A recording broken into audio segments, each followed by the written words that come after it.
Okay, let me know if you guys can see me. Yeah, Vikram, we can see you. Hi, Vikram. Glad to have you with us here. Uh, Yeah, cool. so over to you, Vikram, to take it from there. Perfect. Yeah, sure. I think thanks a lot for this opportunity, guys. And I think it's very. I feel glad that I'm able to actually do this.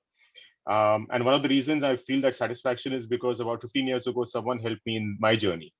And and I think the pertinent point here is how do you get into product management from a non-technical background?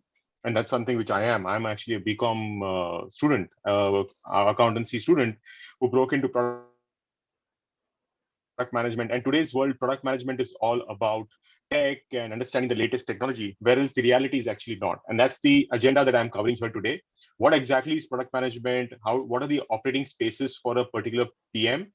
What are the qualities that we tend to look at in terms of product management or product managers? If you guys are in college or just out of college as well, how do you build those skills? And how to actually just approach product management jobs? So this is what I actually wanted to cover in this particular session. So let me just blow the whole screen up. One second. Let me know if you can see my screen completely.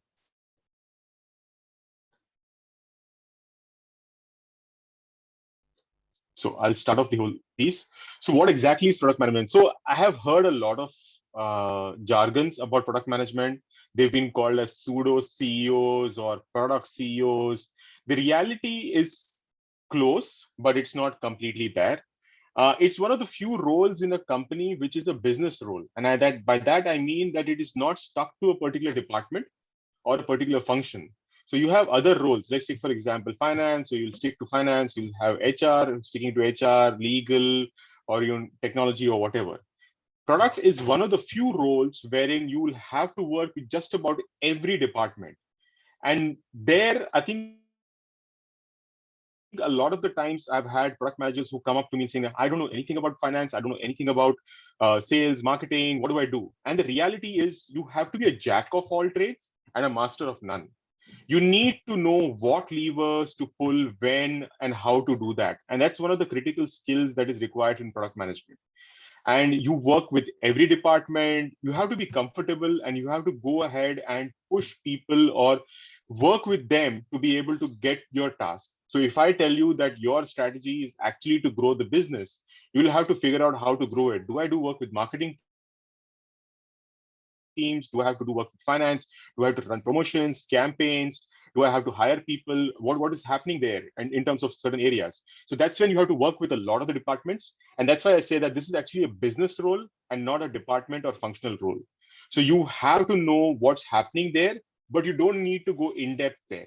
It's okay to be a jack of all and a master of none. And I think that's one of the skills that I really want to understand, because we also work on something called as first order principles and second order principles. So if I want to expand into another geography, I need to know what is the challenges there. How do I get there? Will I get the skills for salesperson there? Can I actually deliver products out there? So do I know how it functions operationally? Do I know it functions from a sales point of view? Will I get the sales team? How often does the salesperson need training? Will I get those skills? So there's n number of things that you need to think about. But the thing is, you are not driving it. You will go up to the operations team, you will go up to the sales team saying, this is my plan and this is how I want to do. So working hand in hand with that department is one of the critical skills which is there. So what is the PM operating space? A PM typically operates in three spaces as far as with deep understanding. He has to know the customer in and out.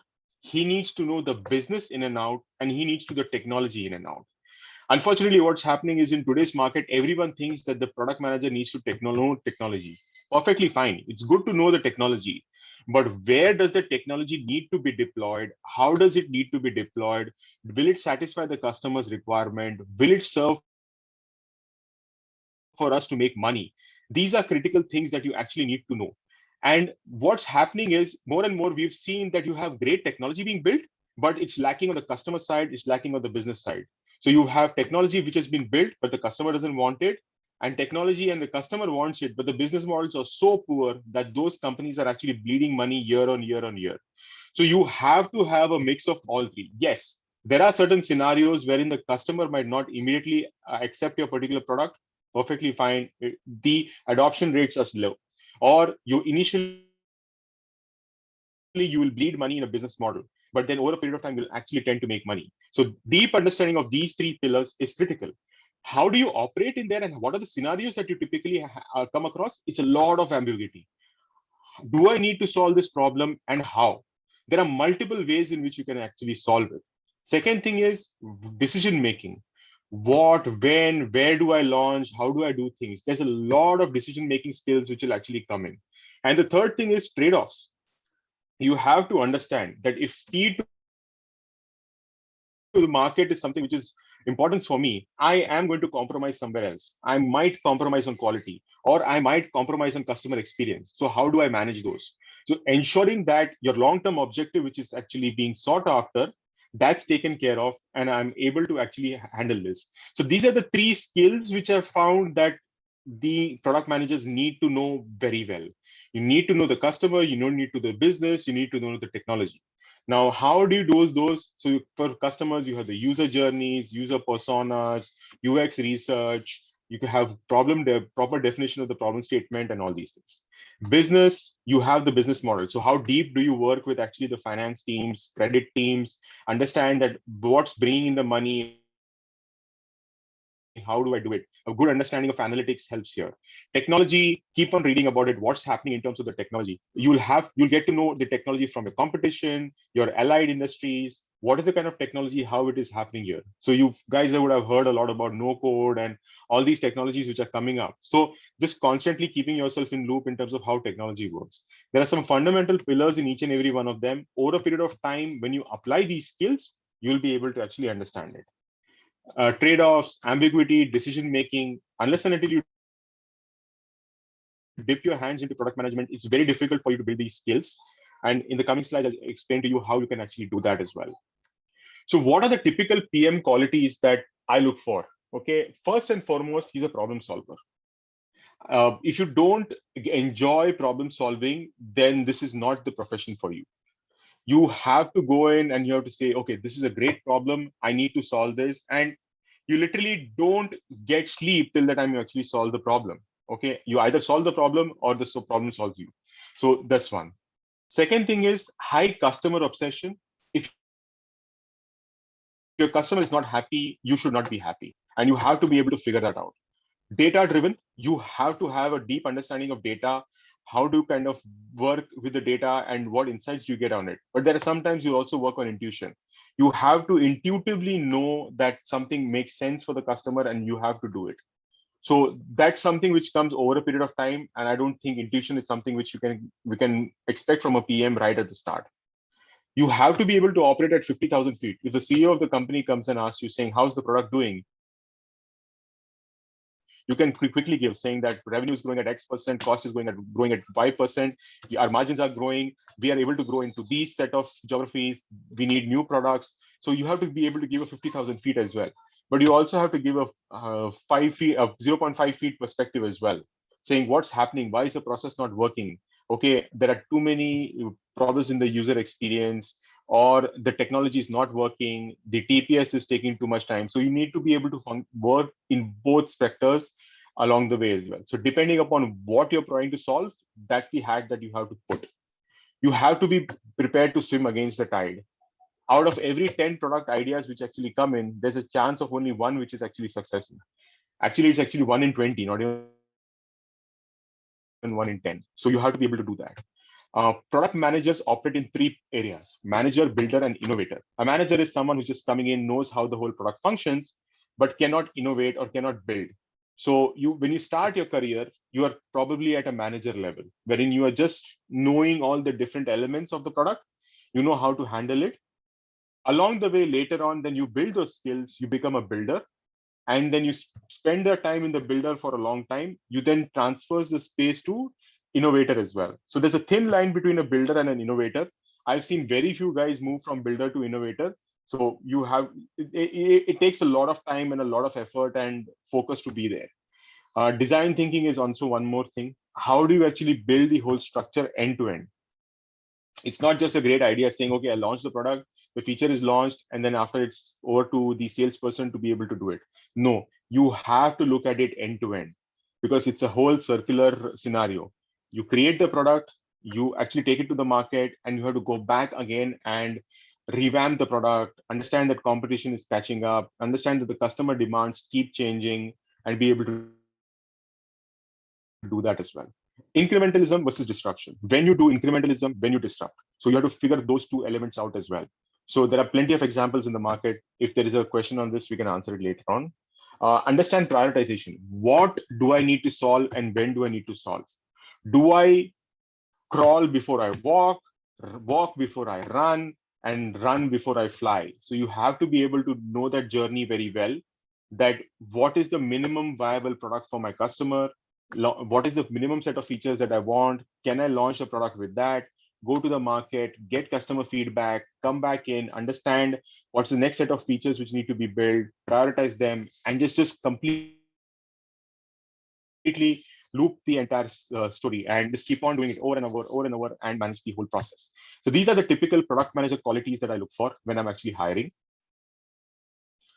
I know that there are certain questions which have come in the chat. Let me just see if there's oh, are you guys able to hear me? Vikram, there is slight amount of breaking in between, but overall it's okay, manageable. Okay, so if anything that you guys have not understood, just let me know, and I'll type it in the chat and I can answer it. So you wanted to understand, so Avni has written that she wants to understand what's incrementalism versus disruption. Okay, so the classic example, I think you guys should know more about it. Incrementalism is what's happening in the car market. So you have your Teslas of the world, which has actually come in. So Tesla is actually a disruption. Okay. And incrementalism is I now had a car and I have been able to now get power steering, automated windows, okay, wipers which are actually working well. These are incremental innovations. Disruption is what the Tesla did. It just straight away said that I don't want you to be dependent on fossil fuels, use as electrical energy. There's minimal amount of moving parts in the car, and now that's disruption. Okay, so that's what actually kind of changes the way the entire industry operates. So you now no longer need to worry about fossil fuels and all these things. So it's a very simple example of disruption. There are plenty more which are actually coming in from. Another classic example is, let's take, for example, how a lot of you will be book readers, but if you're going on vacation and spending 2 months with your grandparents' place, how many books can you actually carry? You'll probably be able to carry just 2 or 3. Now versus carrying the Kindle with you, and the Kindle has got 1,000 books in it. So that's a disruption. So where the entire industry was operating, you have broken it completely. That's disruption. Incrementalism is that, okay, now I was able to carry 2 books. Now I'm able to carry 3 books because they've reduced the font size of the book, reduced the number of pages. Instead of being hardbound, they make it paper bound, and it's now easier for me to carry. So that incremental 1 book to 2 books or 2 books to 3 books that I could carry, that's incrementalism. Versus disruption is that now it doesn't matter how many books I want to read. I can get it onto Kindle at any point of time. I can do it on Wi-Fi. I can do it on GSM network, anything possible. So that's the example that I have for incrementalism versus disruption. How does a PM's quality fit in here? I'm guessing you are asking for incrementalism versus disruption. Yes, I think the PM quality here is that, understand that when I shared the slide earlier, that a PM works across customer, business, and technology, you are actually responsible for revenue. So if you are not able to make headwinds, so typical growth strategies are twofold. I can actually go to a new market, or I can build a new product. So the product manager operates in all 4 of them. So just look at a grid. On the left axis or on the x-axis, just put market. On the y-axis, put product. Just put new and existing, and new and existing. So you have now 4 blocks: new, old, new, old. So in each and 4 of them, there is a strategy which is required. So a product manager operates in all 4 of them. So wherein there is a new market and a new product, that's where disruption comes in. In everything else, it's technically incrementalism. The product manager's job is to grow the business. So if you are a startup or if you are an owner of a product, the first thing that you are ever going to be asked is how much is the incremental revenue that you're getting? Now, what strategy are you using? Am I doing incrementalism or am I doing disruption? That's going to determine your strategy. So that strategy is something which the product manager is supposed to define. I hope that I was able to clarify your question. Cool. Okay, I'll go to the next slide. So I think one of the key things that I wanted to discuss is how do I actually build skills in college? And this is a question which I actually get a lot from students who have contacted me. And I think there are two things you can do here. Understand one thing, the first skill that I said about a product manager is he's a problem solver. So if product management is a career that you actually want to build, then understand you have to be very good in identifying problems. And the one problem that you identify is going to, and how do you break it down into elements and then solve the most critical piece? That's the key skill of a product manager. So there are two things you can do it. Okay, in college, you can either look at it from a business side or you can look at it from a customer side. So now here's the two things which is there. I'm giving you the example. So I don't expect any one of you to know about this thing. There's a company called as Chris Food. It's in the outskirts of Bombay. Now, this is one location which is notorious for never actually getting your new services. So the Swiggies and the Zomatos of the world actually don't cater to this location of the country. Even telecom does not, and all these things. This is a space that was identified by this company called as Chris Food. What they basically figured out is that in everywhere else, a business model does not work to be able to handle this notorious place. So they said, we will figure it out and we will sort it on its own. Not that you have to go and sort it out at something at this bigger scale, but just look at in and around you, you guys actually coming in at a slightly better and an advantageous position. From the names and the cities that I actually saw coming in, you are actually coming in mostly from the non-metro cities, wherein the opportunity to solve problems, which is real world problems, is there. So my suggestion would be, if in your college, if you are a bunch of 4 or 5 friends who want to get into a technology or a product management career, or just basically do a startup in college, go and figure out a problem and use product management skills to solve it. So it doesn't need to be at a very large scale. So you can just go to the nearest Kirana store and figure out how do you help them out in actually growing their business. So a lot of the Kirana stores, they work on daily credit and they have access to credit issues. Just go to them and ask them, and it can be from your family as well. You don't need to actually go and ask a stranger as well. Figure out what is the problem that the business has. Every business has got problems. Now try and solve that business problem and see how you can actually do it. So you can find that suddenly the business says, oh, suddenly I had a lot of orders which were coming in, I could not fulfill it. And then figure out a resourcing model for that particular person. Can you just figure out a student who can work 4 hours in a day and can deliver on behalf of this particular Kirana store, and subject to all compliance and rules and everything? So that's one problem. Someone says, oh, I can't accept money online. So can you set up a GPay account for them? Someone says, can you help me set up something on WhatsApp? So that's where you are actually using your skills to first identify a problem and then look for alternatives of how to solve it. Sorry. So there are plenty of problems in the market. Figure those things out.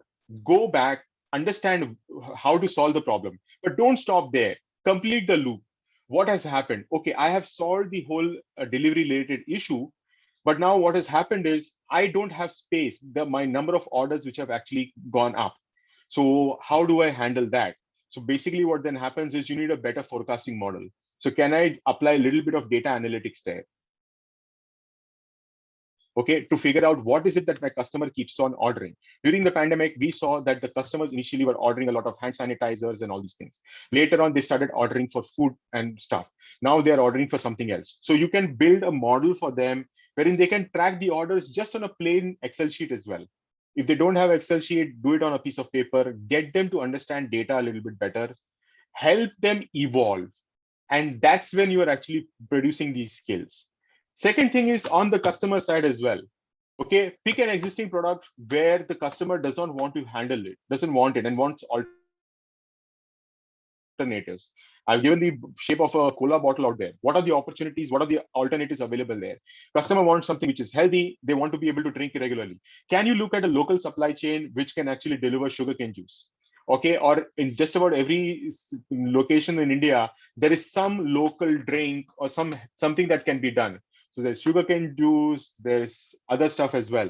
So Nira and all these things. So figure out an alternatives and try and build a model out there where you can do it. Even if you work on a break-even model, wherein as a student, you are able to run the business, you might be able to just barely break even, figure those things out. The learnings that you're going to get is going to be through the roof. Now, if you can convince your college or if you can convince your friends or someone to fund you from a cash flow perspective to be able to run it, your learnings will be extremely high because suddenly you'll learn critical business skills. Of the three elements which I said at the top, understanding the customer, understanding the business, these are two things which you will learn from these ideas. Along with that, you will understand what do I need to solve, how do I need to solve it, ambiguity, decision-making skills, and also trade-offs. This is something which you'll do. Suddenly you realize that, oh, by the way, I can actually sell this product. The margins are higher, but because of the perishability, I might actually not in the end make a lot of money. So should I be selling this product or should I be selling X product? Should I be selling products which are actually bulky and heavy in nature, which means that my delivery person's productivity is impacted? If he delivers, let's say, for example, a bar of soap is what he can deliver. But at one point of time, he can deliver probably 200 bar of soaps in a day easily. But the moment you change that bar of soap to a bread, his productivity starts to come down. So you'll have to do a unit economics there and saying that on each bar of soap, I was making 1 rupee versus for every bread, I'm actually making 2 rupees.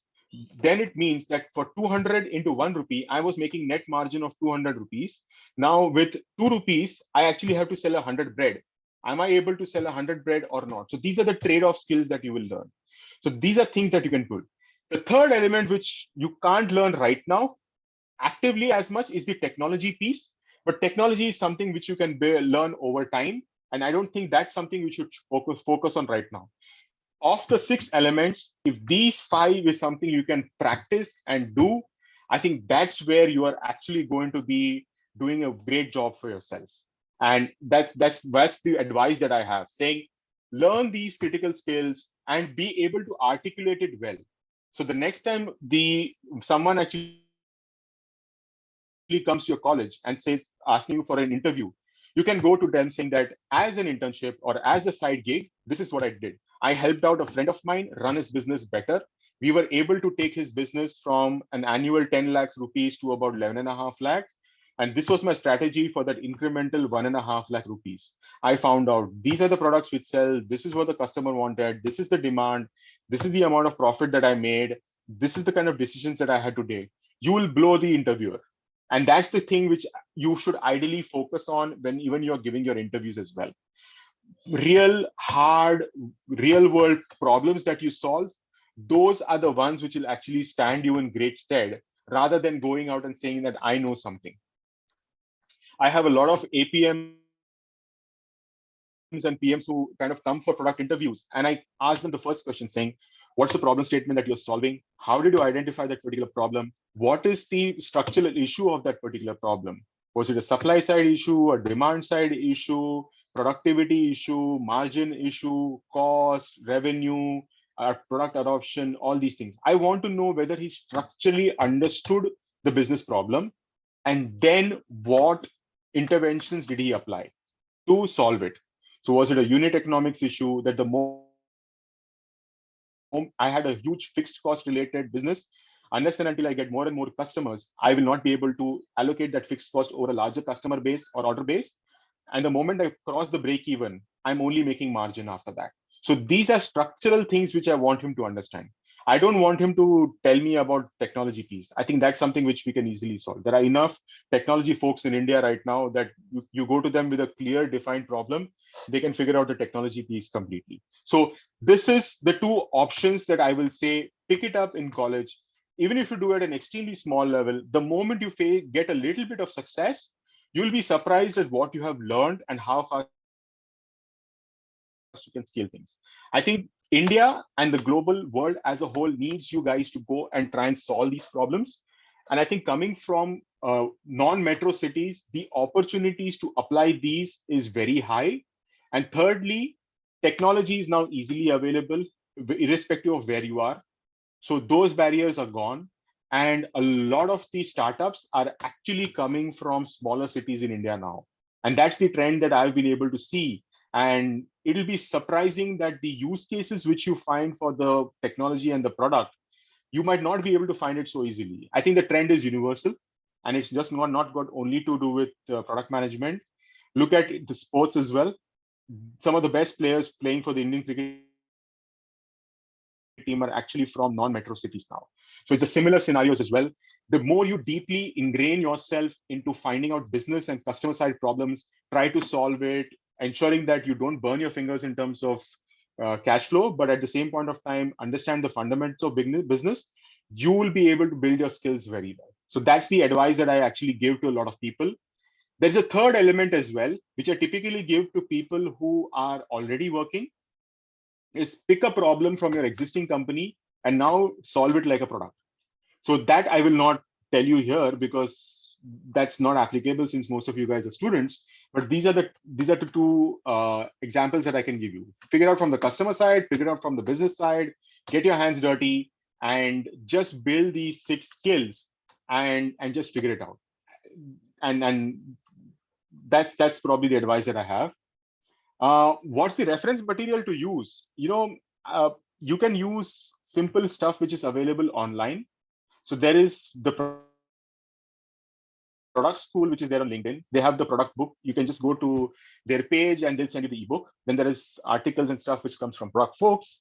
There's a product management course done by Your Story, which is for I think $2,000. If you have 4 or 5 friends, same one college, just chip in the money and utilize that to the nth degree.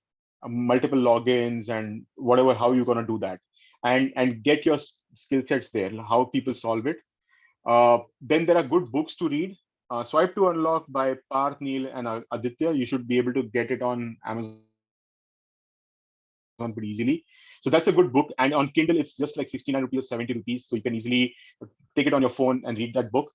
There's a guy called Gibson Biddle, who's a former VP of Netflix. You can just read his newsletters. Those are great. But Gibson Biddle is slightly technical and advanced. I will want you guys to look at it once you've set up things. But the first 4 are relevant for you if you're just starting off. Get your hands dirty on no-code technology. No-code technology in the next 3 to 5 years is going to be equivalent to what Excel, PowerPoint, and Word is today. So if you want to be a product manager in a few years from now, you need to know no-code because it teaches you how the technology works, and they have made technology very simplified.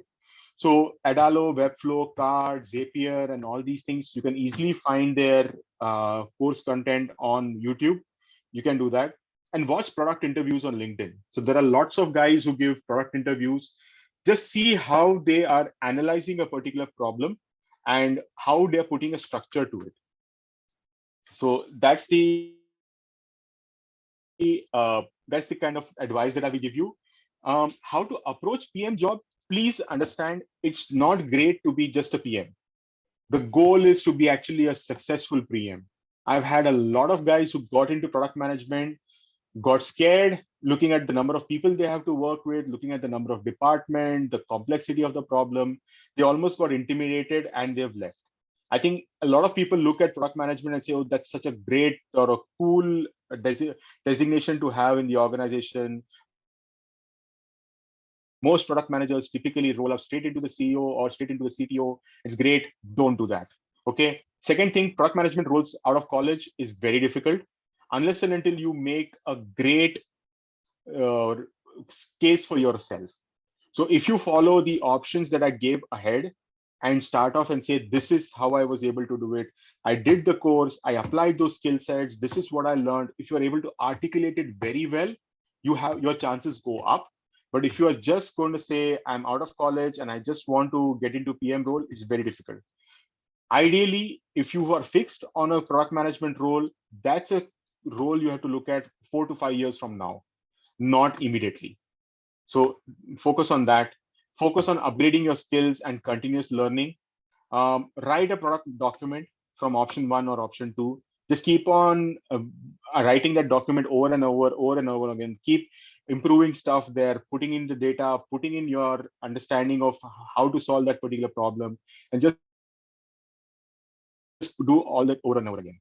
Build prototypes using no-code tools. Okay, Adalo is pretty easy. It should take you no more than 1 hour to figure it out. You just have to do databases, entities, the flow diagrams, and how the page should look like. Blatantly copy existing examples which are there. So if you are building something from an e-commerce standpoint, you blatantly copy the existing e-commerce companies, how their layout and structure is there. Nobody's going to come after you. Don't worry. Solve as a community and not individually. Understand that there are certain skill sets that you bring, your friend brings, your classmate brings, which are different. Understand that diversity is one of the critical things there. So you might be great at talking to customers, figuring out the problems, but someone will be great in finance. The third person will be great in marketing. Fourth person will be in operations. Get a diverse skill set and a community, come together and approach problems and solve it. Approach numerous PMs on LinkedIn to review your documents. So there are a lot of people who will come to you, who you can go to and say, I have tried to solve a product management problem. Can you please help me? And I've known a lot of PMs who are very happy to do that. So as long as you are able to write a good cover letter explaining that my career ambition is to go into a product management role, few years down the line, I'm starting off my career, I'm in college right now, and this is the problem that I've chosen to solve in my local area, and this is the problem statement, this is how I have been able to solve it, this is where I started it, this is where I have gone. If you write a good business case, okay, then you should be able to approach these guys and just say, can you please help? And I'm sure that there are a lot of people out there who can do that. Build rapport with these PMs, okay, and explain to them that and take their advice, take their feedback, go and keep on referring yourselves and tell them that I am looking out for these roles. If ever you get an APM role or a PM role in your team, please keep me in loop and I would love to apply for that. Don't just send them the resume and say, if you ever get, please apply or refer my behalf. You have to be on the lookout for PM roles in those companies. Build a wide network of PMs across industries, across levels, so that you can, at any point of time, if you feel that, okay, I want to apply for a role, go and approach them saying that I have seen in your network that this and so person is there who works with the company where this role is there. Can you please hook me up with him so that I can apply and get a referral? So if you have put in the hard yards of doing option 1, option 2, and build documents, taken feedback, worked on it, then I think getting referred will become pretty easy. There are few folks who have actually done this with me, and I have referred them to roles across multiple companies which are there. So there's a question in chat. Okay. So this is all the presentation that I had to share. Open for more questions.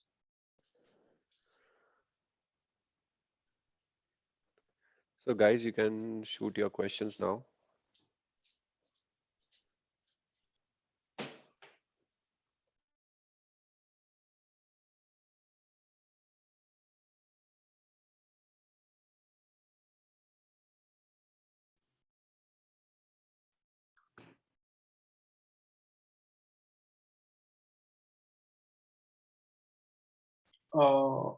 Vikram, we have a quick question here. Sure. Which speaks about, does a community manager experience help with product management roles? So while I don't know the exact definition of a community manager, I think anytime you are having a customer and a sales relationship, I think the product management work comes in. So look at it from your customer point of view, that if you improve their experience, will you be able to increase sales or business for that particular company? If the answer is yes, then the community manager experience can help. But what have you done to improve the experience and to get that particular sale? sales or business growth, that's the piece which you'll have to actually work on. Perfect.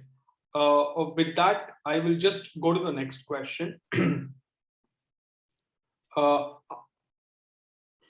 Okay, so you mentioned reviewing documents. What all should these documents essentially include?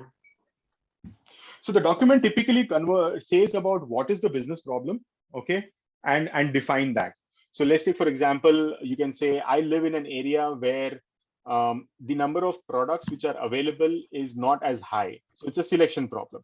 I live in an area where the cost of the products that I get is extremely high. So that's a cost related problem. So what is that particular problem? How did you come to know of that particular problem? What are the options available to solve it?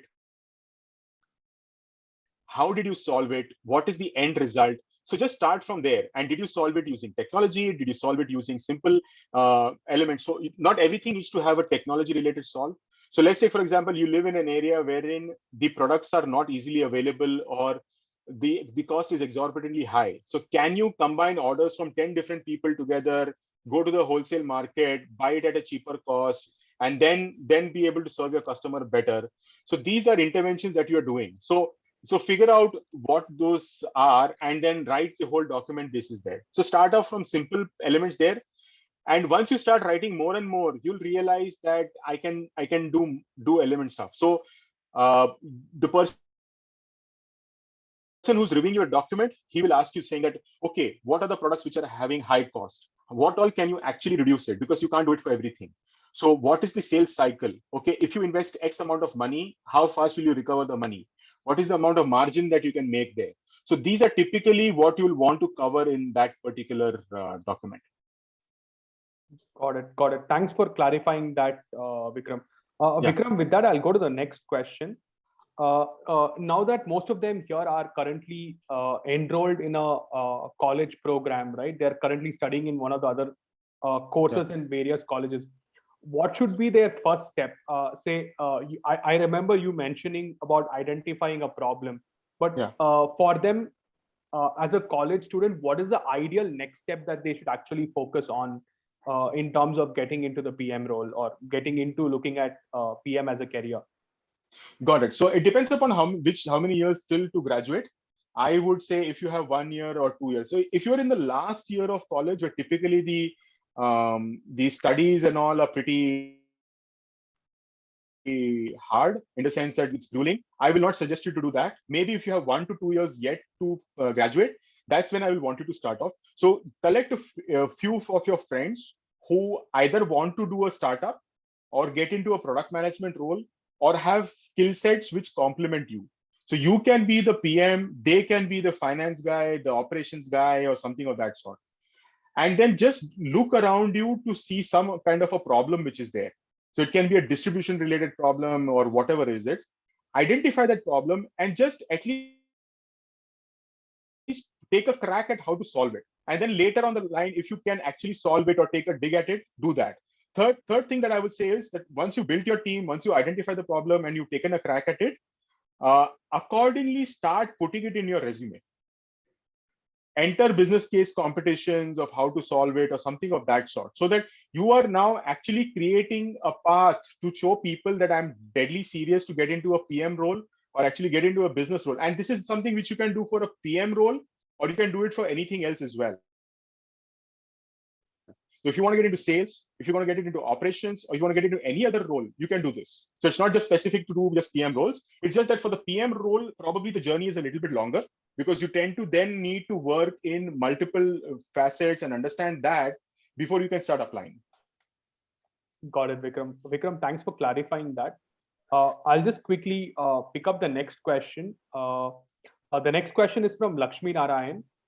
His question is it advisable to get into product management after some experience in a specific in some domain, or as a follow-up to the same question is, are the demands much higher for freshers in the product management role? The answer is no. The demand for product management is actually after you gained a bit of experience. Because what happens typically is if you come with one domain experience, you tend to think with only that element. So I have guys from software development roles who have got into product roles, and they only think technology. They stop thinking about business. They stop thinking about customers. So no, that's the reason I said that if you're in college and you can take a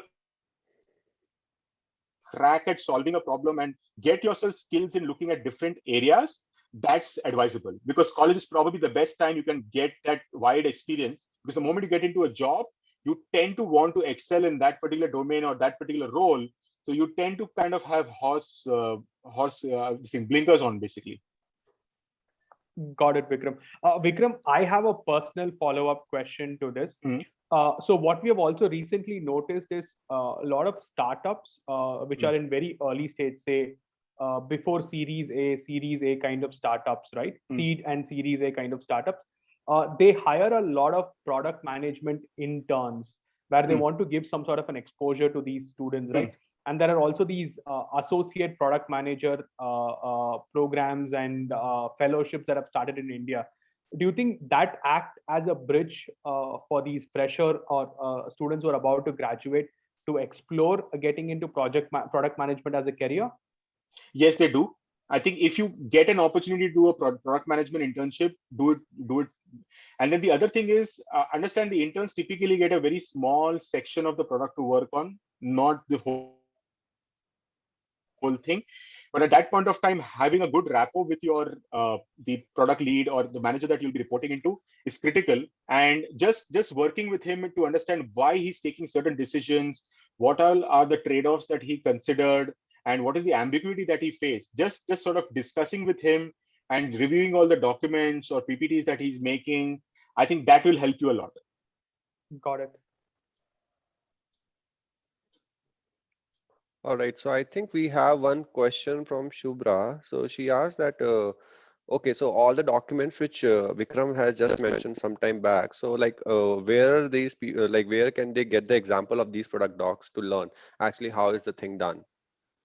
Oh, so that's the reference links that I actually shared, right? So from product school, product folks, and all these guys, you'll get plenty of access from their websites and their LinkedIn post and everything. That should be pretty easy to get. Got it. Yeah. So I think Shubhra, that answers your question. Okay, so one question I think we have from Karthik. So he says that, asked that, is there any particular master course I could do in a good university which would help them to obtain a PM role? And they came across a degree called as Masters in Engineering and Management. And is that worth pursuing? Well, I really can't comment on the Masters in Engineering and Management, not sure about that. But my other question to you is that if you guys are still in college and you have about a year or two to go, so that course which is there on Your Story is just $2,000 and should take you about 2 to 3 months to kind of do it. So do that course and do the examples that I gave you. I think you'll be much better off than doing a master's course right now.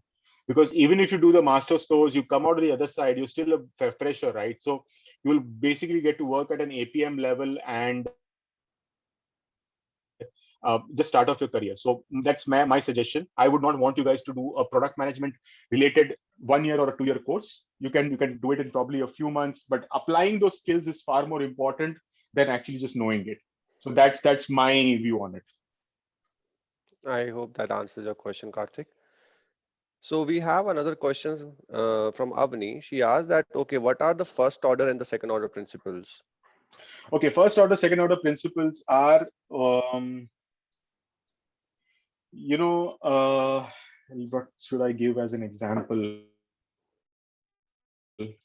Yeah. So let's say, for example, the first order principle was suddenly we had at the pandemic, a lot of people ordering online and people doing work from home. So it was a simple understanding that the first order would be a lot many more people will order from home.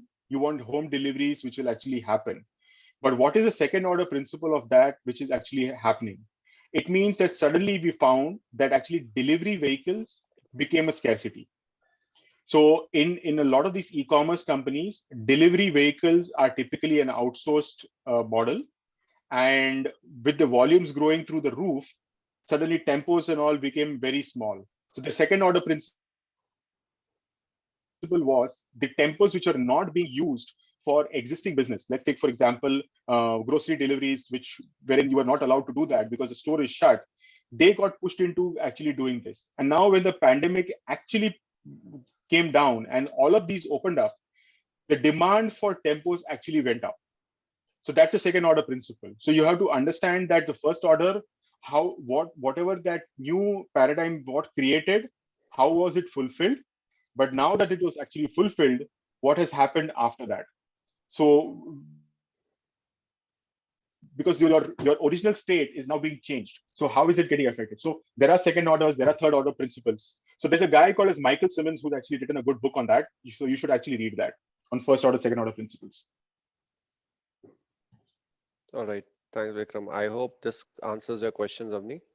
Okay, so one more question we have, Vikram. So basically, this is from Shrikant. So as we have observed that, okay, like the students, they usually either do projects or sometimes they do like certifications in order to prove that, okay, they have that particular skills. So is there like any certifications recommended if people want to get hired for this particular product management roles? I don't think certification is important, okay, because if you know, irrespective of your background, if you can come to an interview and give a justification of why that decision was being made and how you are able to do it, your background doesn't matter.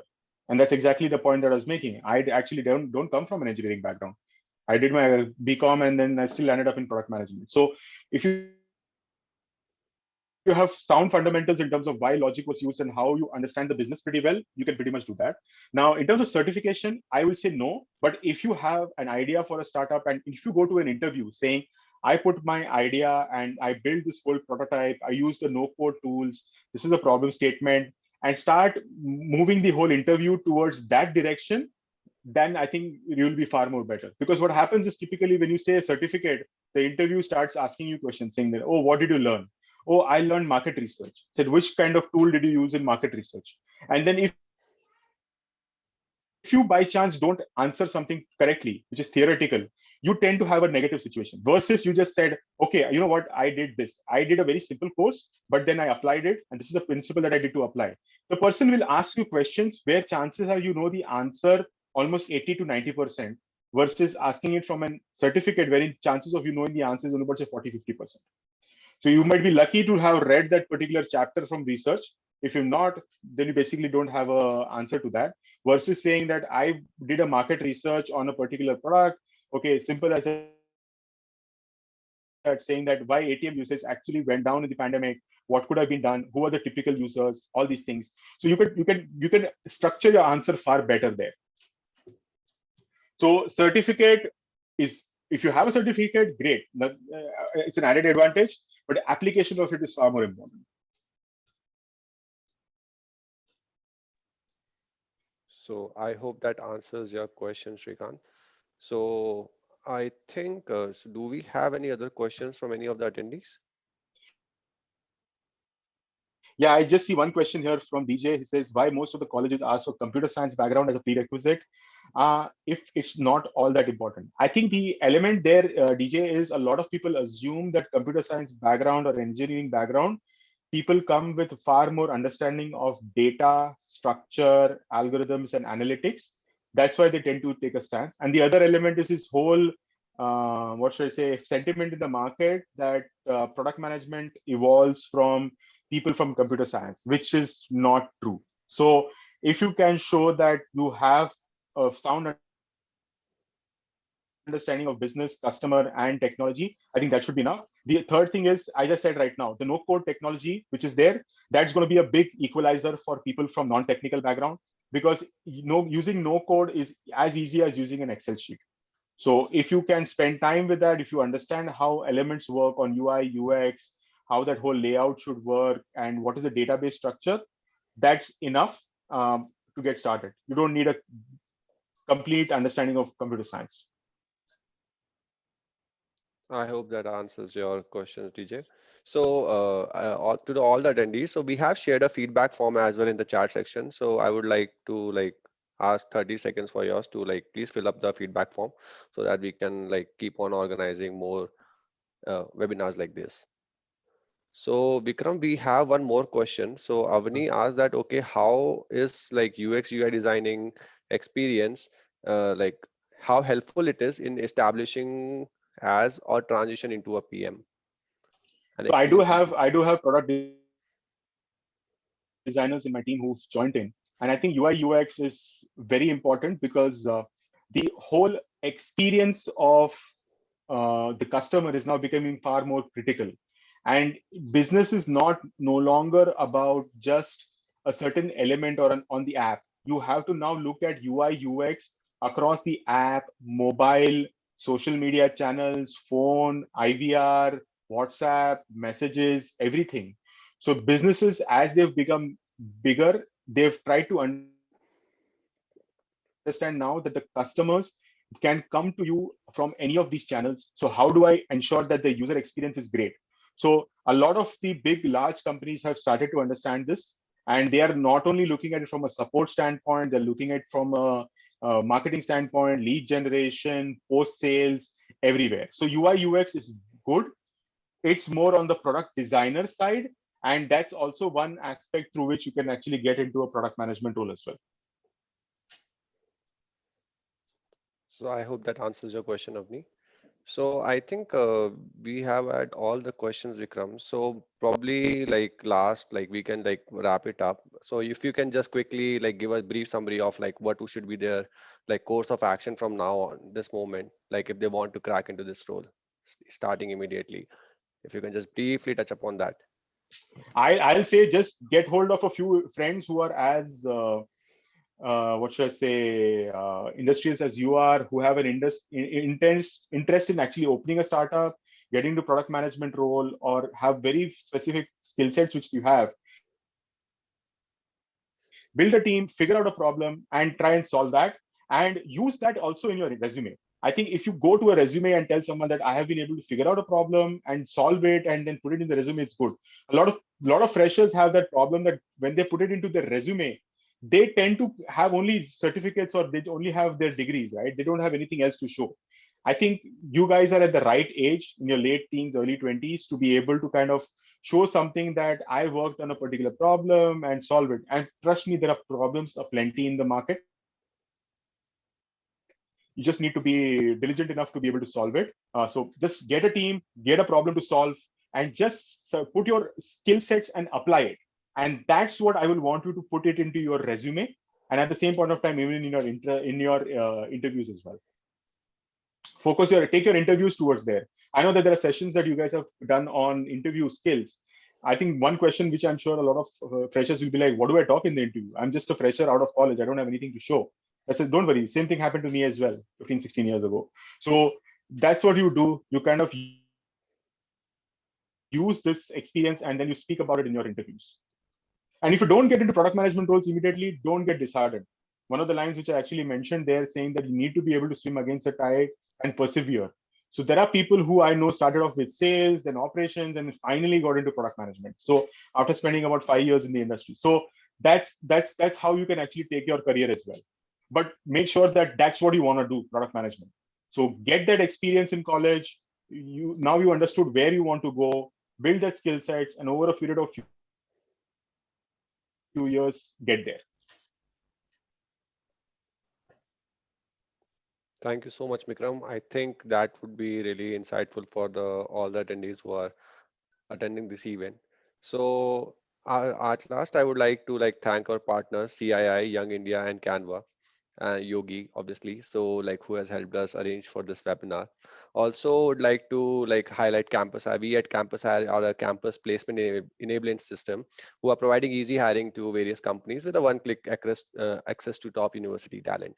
So if you guys are looking for new opportunities, or you are in your pre-final or final year looking for internship opportunities, so please go like our social media handles and you will be like stay up to date with all the openings. And if you guys want to know more about these kind of sessions, stay up to, like you can just follow us on our social media. And you can I hope Vikram, they can also connect with you on LinkedIn if they have any further questions regarding product management. Yeah, sure, you can connect, but just be mindful that you might not get an immediate answer or soon enough. All right. So I think that would be all for today then, everyone. So yeah, thank you so much, Vikram, for giving your valuable time. to the attendees and sharing such a knowledgeable session with them. Yeah, sure, Thank you, sure. everyone. Thanks. Yeah, thanks everyone. Yep. Thanks everyone. you, Thanks everyone. Vikram. It was Thanks. a wonderful session. It was a great thing to have you here with us today. Sure. I think each of the participants who were here till the end derived maximum value out of it for sure. Yeah. Thanks. Thanks Thanks. for your time Yeah. then. Yeah. Bye-bye. Bye.